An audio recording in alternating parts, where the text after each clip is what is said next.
Okay,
so last time we talked about these higher edges up here on the edge and how we're going to take them down.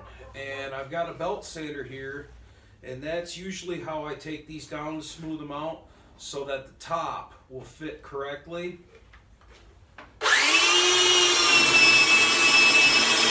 Now for the other side.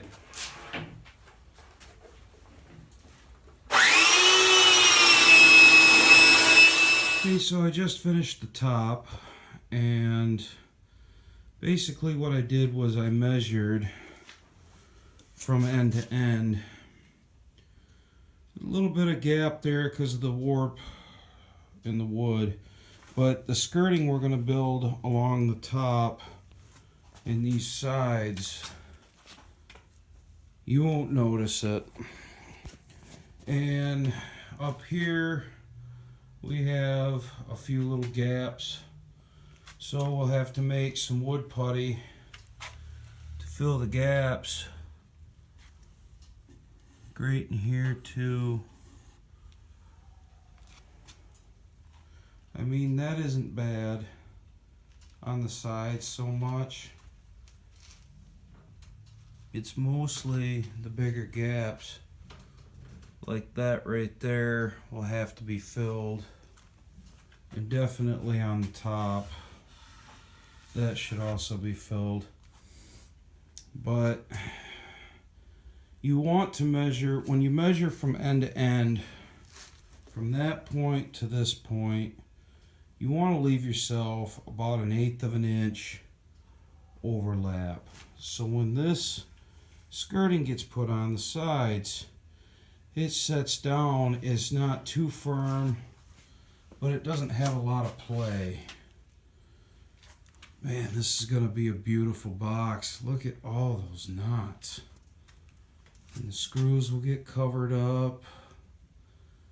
It needs, of course, it needs 2 more sandings. I'm going to hit it with some 120, some 400, possibly some 1,000 after I'm done, before I poly it and stain.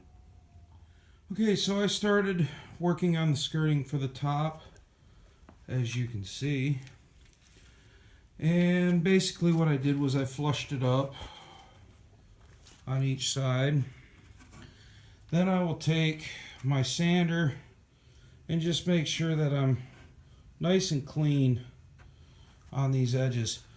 As you can see here, this one is hanging out about 1/16, so I'll be able to shave that little bit off with the sander. And the reason why I haven't started filling in this top yet on these cracks is because we have these here too, and you want to sand this whole upper edge all the way down so it's flat with the top of your box. What I did here was I used hardened steel finished nails, and it's not necessary to use hardened steel. Any type of finishing nail works.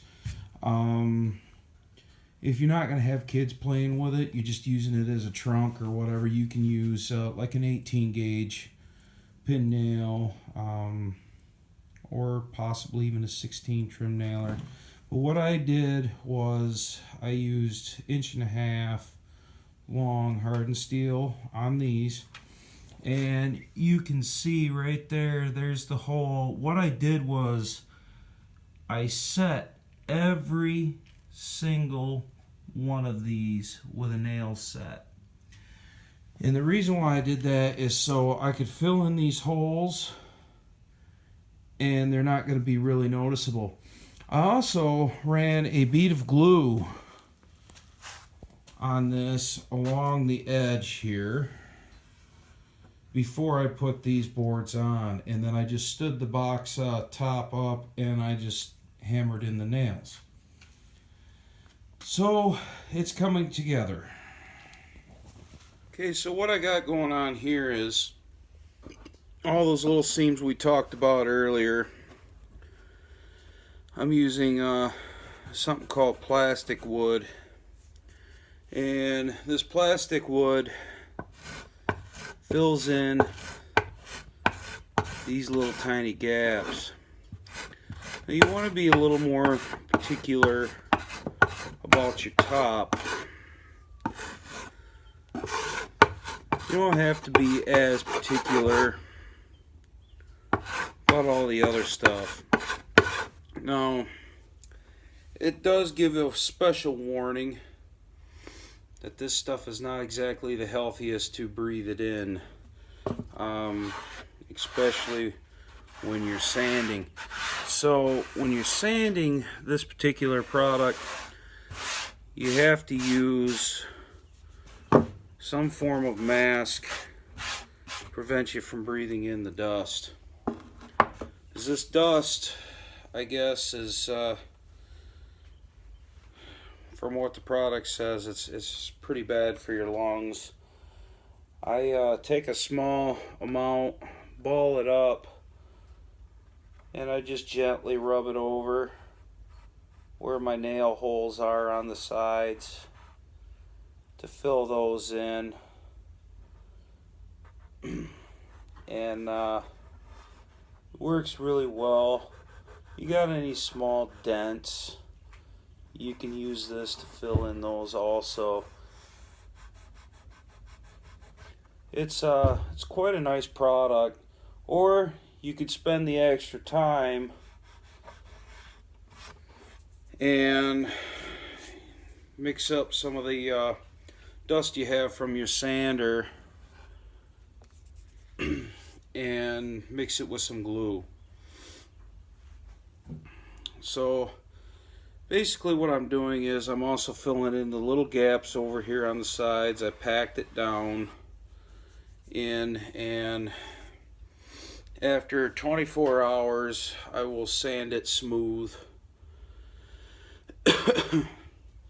So it's going to look really, really nice when it's done. I just got done putting some 120 grit sandpaper on the palm sander. What I'm going to do is I'm going to try to smooth some of this stuff out. Some of these edges will have to be buzzed down with the belt sander, but I'm going to do some of the other sanding real quick, and then I'll buzz some of these edges down and we'll go from there.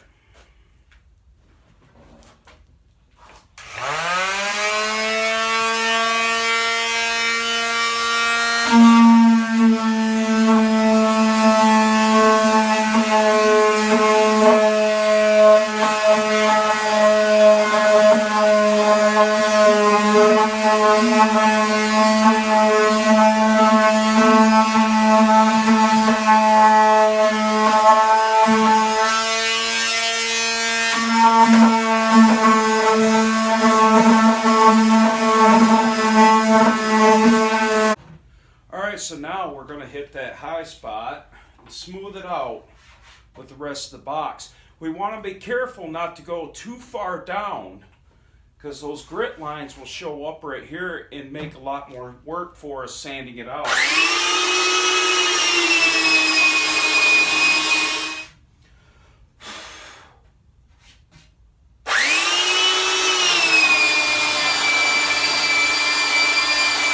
Taking that edge down, we can continue palm sanding.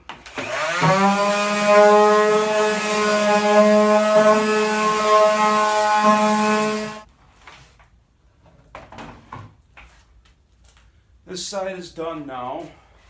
Feels really nice and smooth. I'll be hitting it with a lighter sandpaper later before the finish, but I want to get it smoothed out before I start building the side skirting, which I'm going to show you later on how to apply that. After 24 hours, you're going to want to wear a dust mask when you're working with the plastic wood. Not to worry too much about regular stuff, but this stuff here has a warning on the packaging about wearing a dust mask when sanding. Now, I'm going to start sanding this top, and some spots are going to have to be hit with the belt sander, but first I'm going to just kind of brush everything down with some 180. We're going to take some of these higher sides down using the belt sander.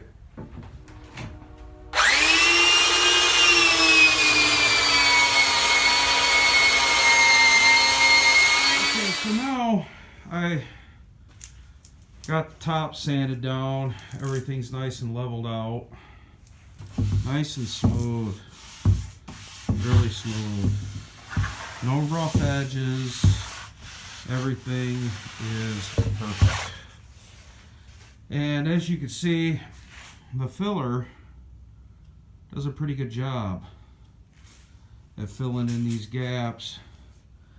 You're still going to see a little bit of it.